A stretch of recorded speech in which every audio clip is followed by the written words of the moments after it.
Do you take time to be alone with yourself? Listen to your own inner thoughts, listen to your temple, listen to your wisdom, consider what it is you're doing here at our school. My name is Heather Feather. I am the owner of Rare Bird Medicine, and today's topic is taking space. I've had some recent realizations of things that need to shift for me for my optimal wellness on a physical, mental, emotional, and spiritual level.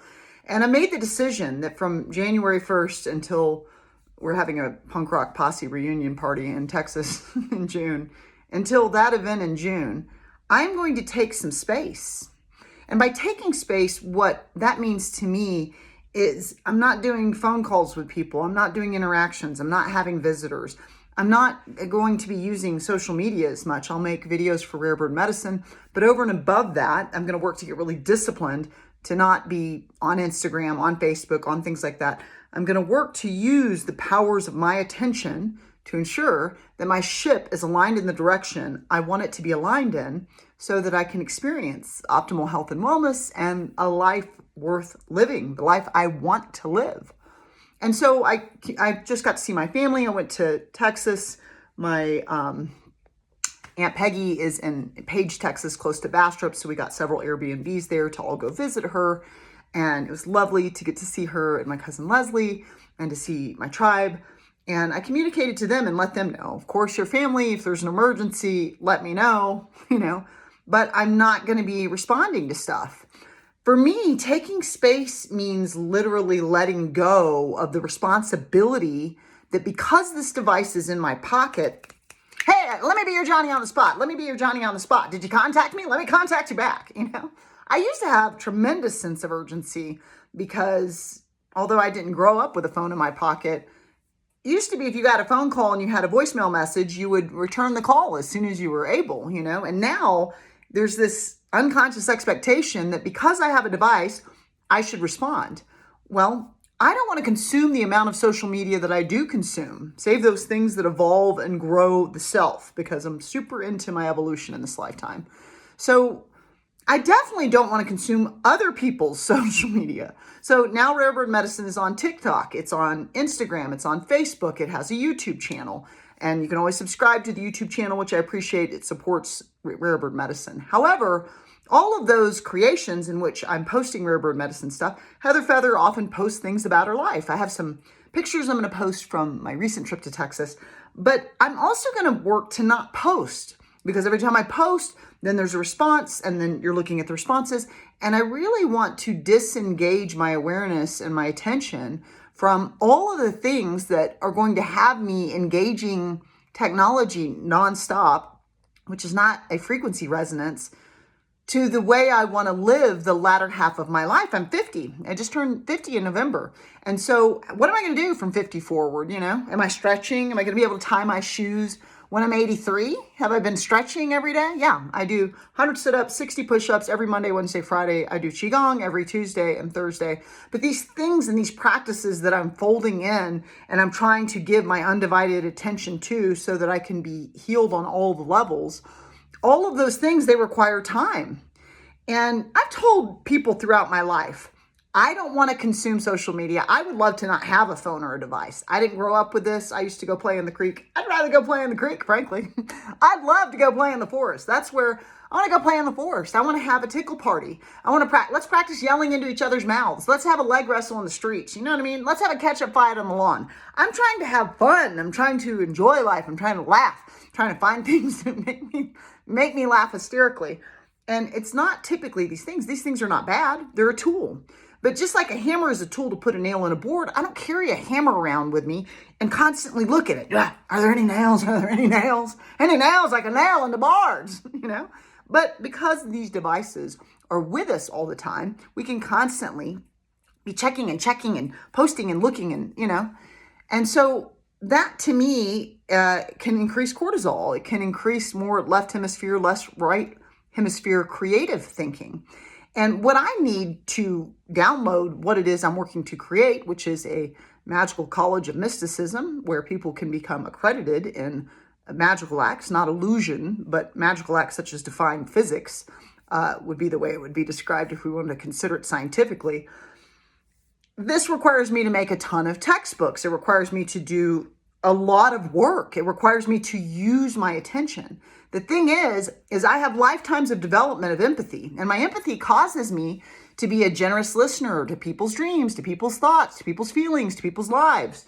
And every time I do that, I'm literally open-hearted, connected, present, not interrupting, listening, taking in the feelings behind it and all of that. And so I've got something going on with me that needs some healing. And this healing is needed because I'm constantly empathing so many people. I'm losing sense of self, and I'm losing my space-time delusion opportunity to process grief, to feel what I need to feel, to think what I need to think.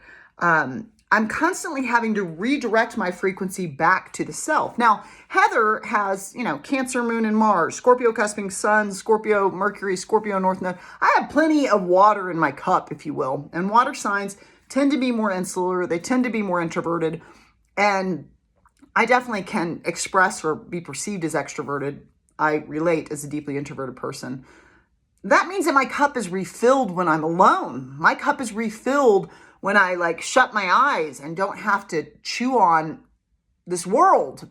When I can go to the other worlds, upper world, lower world, middle world, whatever. When I can adventure into the multiverses and do more than just be in this static dynamic of existence, if you will. Do you take time to be still, to have space? Some people have spent so much time self-loathing and self-recriminating and self-judging that they fill all of their time with a lover, with friends, with activities. They just go, go, go, go, go, go, go, go, go, go, gadget wheels. And they don't really ever stop. And I find that these people, more than any, really could use some space, some alone time, even if you're extroverted, even if you love to socialize. When you are constantly filling your attention with the world, with others, with what's going on, with this activity, with that, you are not receiving the self. If you're spiritual, you're not receiving your spirit or your soul, and you're not receiving the king of all kingdoms, or the spirit on high, or the creator, or whatever dress, pants, skirt, flip-flops you want to put on your construct of the divine. You're not giving that a gateway to come in and speak to you. If you want to know if there's a divine, be still and listen. Listen within, That's a great way to figure out if you have a soul or if there's anything spiritual in this realm. Do that for a decade and see what happens. You'll find your life changes trajectory completely, because all of a sudden the steps of your life become completely clear. And so for me, I love to be alone, because when I'm alone, my creative ideas start to filter through. First of all, it regulates my system, because when I listen very generously and attentively. Not always, but always my aim. And is an active practice of mine. It is an activity and an action, a verb that I'm doing. And when I am still and with me, I can more clearly see and more clearly hear what it is I'm wanting to think about, what it is I'm wanting to produce. It's like the books that I need to write start playing in my head, and the videos that I'm wanting to make to bring mystical wisdom back, to awaken the inner power in the two-legged. Wake up, you're powerful, you're beyond measure, you're shaking the web at all times. We're all influencers. You are a powerful influencer, and you're influencing every two-legged you engage with, all animals and all plants you engage with every day of your life, And so I want to hand that, but I can't do it with others. So literally from January until June 6th, when we have our punk rock posse reunion, Heather Feather is, if you send me some of your social media to consume via TikTok, via Instagram, oh, look at this. Oh, read this thing that I read when I was on social media. I'm going to delete it. I'm not going to respond. I'm just letting everyone know. I'll not be responding to that. And just for future reference, I don't ever want to consume your social media. I don't want to consume the amount that I'm consuming. So as an act of friendship, if you're friends with me, by all means, keep it to yourself or share with someone else that's extroverted or wants to have conversations about more social media related things. What I am going to do is I'm going to give myself space to be still, to go within, and to know what it is I'm wanting to do with the time that I have that remains here. Have you ever considered giving yourself some space so that you might experience some grace, so that you might witness your frequency, so that you might better understand who it is you came to be. You can always subscribe to Rare Bird Medicine on YouTube. I'm